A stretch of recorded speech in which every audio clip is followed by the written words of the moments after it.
Hello friend, welcome to my page entertainment blog Rinki. আশা করি আপনারা সবাই ভালো আছেন। আজকে আমি চেষ্টা করছি আপনাদেরকে বদরপুর শহরের ওই বন্যার ভয়াবহ দৃশ্য দেখানোর।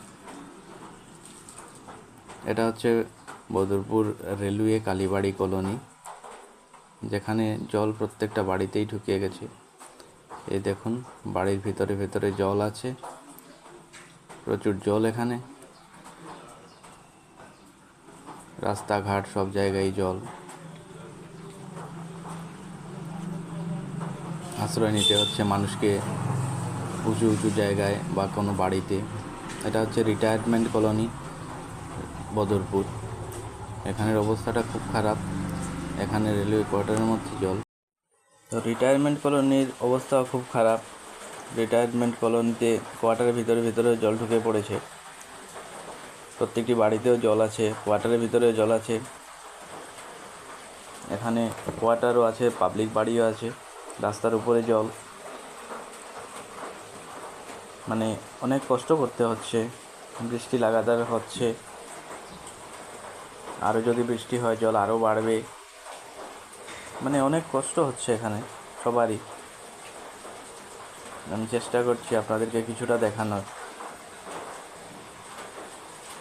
একবার দেখতে থাকুন কি অবস্থা এখানে।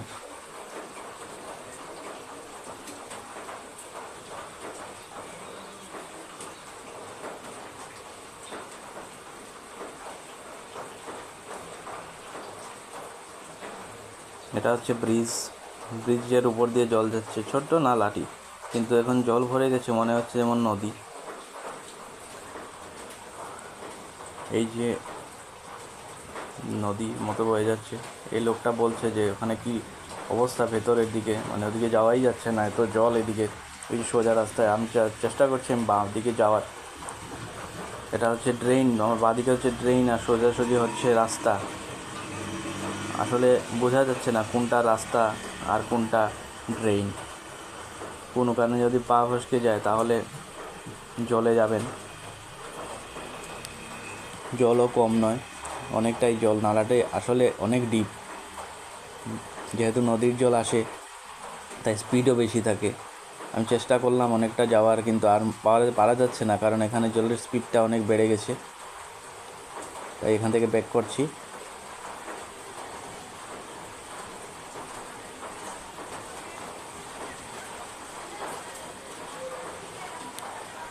এটা হচ্ছে রেলওয়ে প্লেগ্রাউন্ড, এখানেও জল আছে।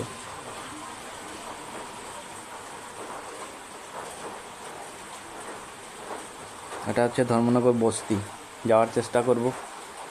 না, এখানে পা রাখা যাচ্ছে না, এখানে রাস্তাটা অনেকটাই খারাপ, তাই এখান থেকেও ব্যাক করছি।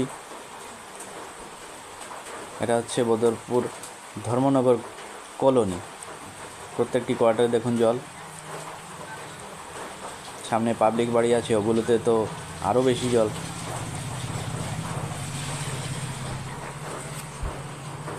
এই যে দেখুন, রাস্তার উপর দিয়ে জল বয়ে যাচ্ছে। এই যে এটা হচ্ছে রাস্তা। আসলে রাস্তার উপরে দেখুন কচুরিপানা চলে এসেছে। এত স্পিড জলের। এখানে তো প্রায় কি বলবো, কোমর থেকে একটু নিচে আছে জল, কিন্তু এখানেও জল বাড়ছে। যেহেতু নদীর জল এখানেও প্রবেশ করছে, তাই জল বাড়ছে। আমি যাই, দেখাই কতটুকু যেতে পারবো, সেটাই চিন্তা। এখানে এসে মনে হচ্ছে যে এলাম কেন, কারণ পিছন দিকে যাওয়ার রাস্তা নেই, সামনের দিকে যেতে ভয় করছে। এখন বাড়ির ভেতরে জল। সামনে যে রেড কালারের ঘরগুলো দেখতে পাচ্ছেন, ওগুলো হচ্ছে কোয়ার্টারগুলোর ভেতরেও জল আছে।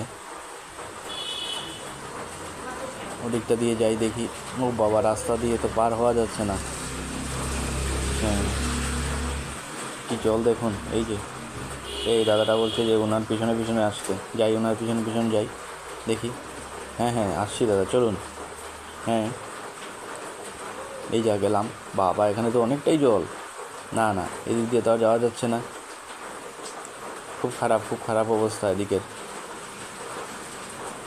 মানুষ বাড়ি ঘর ছেড়ে চলে আসছে এখান থেকে। এই যে দেখুন, বাড়ির ভেতরে জল।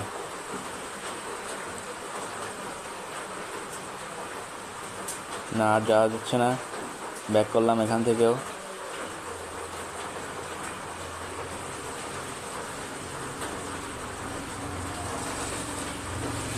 এই যে লোকগুলো আবার মাছ ধরছে, চেষ্টা করছে মাছ ধরার। যে যেরকম পারছে করছে, সবাই সবাইকে সাহায্য করছে। চলুন আগে বাড়া যাক, দেখা যাক সামনের পরিস্থিতি কী অন্যান্য জায়গার।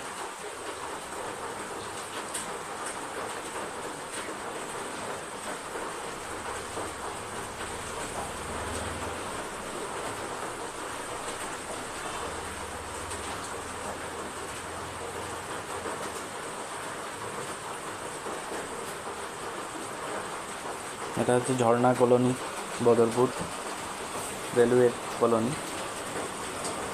এখানেও জল আছে, অনেকটাই জল আছে। এটা হচ্ছে ঢেবার পার, এখানেও জল আছে। এখানেও বাড়িতে জল আছে, কোয়ার্টারে জল আছে, সবখানেই জল আছে। এদিক দিয়েও যাওয়া যাবে না, এদিকে অনেকটাই জল আছে। এখান থেকে ব্যাক করলাম। এই যে হচ্ছে বদরপুর রেলওয়ে স্টেশন, সবাই চেনেন আপনারা। এবার যাব, দেখি আন্ডারগ্রাউন্ডটা দেখানোর চেষ্টা করছি। যাই, আন্ডারগ্রাউন্ডের দিকে যাচ্ছি। হ্যাঁ, এটা হচ্ছে আন্ডারগ্রাউন্ড। এখানেও জল। এদিক দিয়ে তো মানে যাতায়াত হয়, কিন্তু আজ এদিক দিয়ে যাওয়ার কোনো অবস্থা নেই, কারণ এখানে এতটা জল যে গাড়ির অর্ধেকটাই গাড়ি ডুবে যাবে। বাইক নিয়ে যাওয়াই যায় না, একমাত্র যদি বড় কোনো গাড়ি আসে তাহলেই আসতে পারবে। চেষ্টা করব আপনাদেরকে দেখানোর।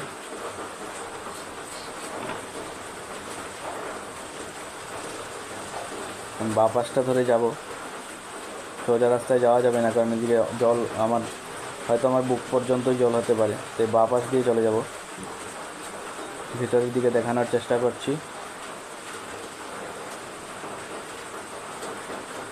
জল এতটাই বেশি যে এদিক দিয়ে কিছুই করা যাচ্ছে না। আর এটাই হচ্ছে আমাদের মূল রাস্তা কলোনি থেকে বেরিয়ে আসার। না, যাওয়া যাবে না। হচ্ছে সালেবাড়ি কলোনি, এখানেও জল আছে। জল নেই এমন কোনো জায়গা নেই। এটা হচ্ছে রামকৃষ্ণ মিশন রোড, বদরপুর। এখানে তো রাস্তার উপর দিয়ে যেমন সাগর বয়ে যাচ্ছে, ব্রিজের উপরেই দেখুন জল। এই যে চারিদিকে জল জল জল, খুব খারাপ কন্ডিশন। ভগবানের কাছে প্রার্থনা করি যাতে বৃষ্টিটা তাড়াতাড়ি কমে যায় এবং সবাই যাতে সুস্থ সুন্দর ভালো হয়ে থাকতে পারি আমরা। তো এভাবেই আমার পাশে থাকবেন। ধন্যবাদ।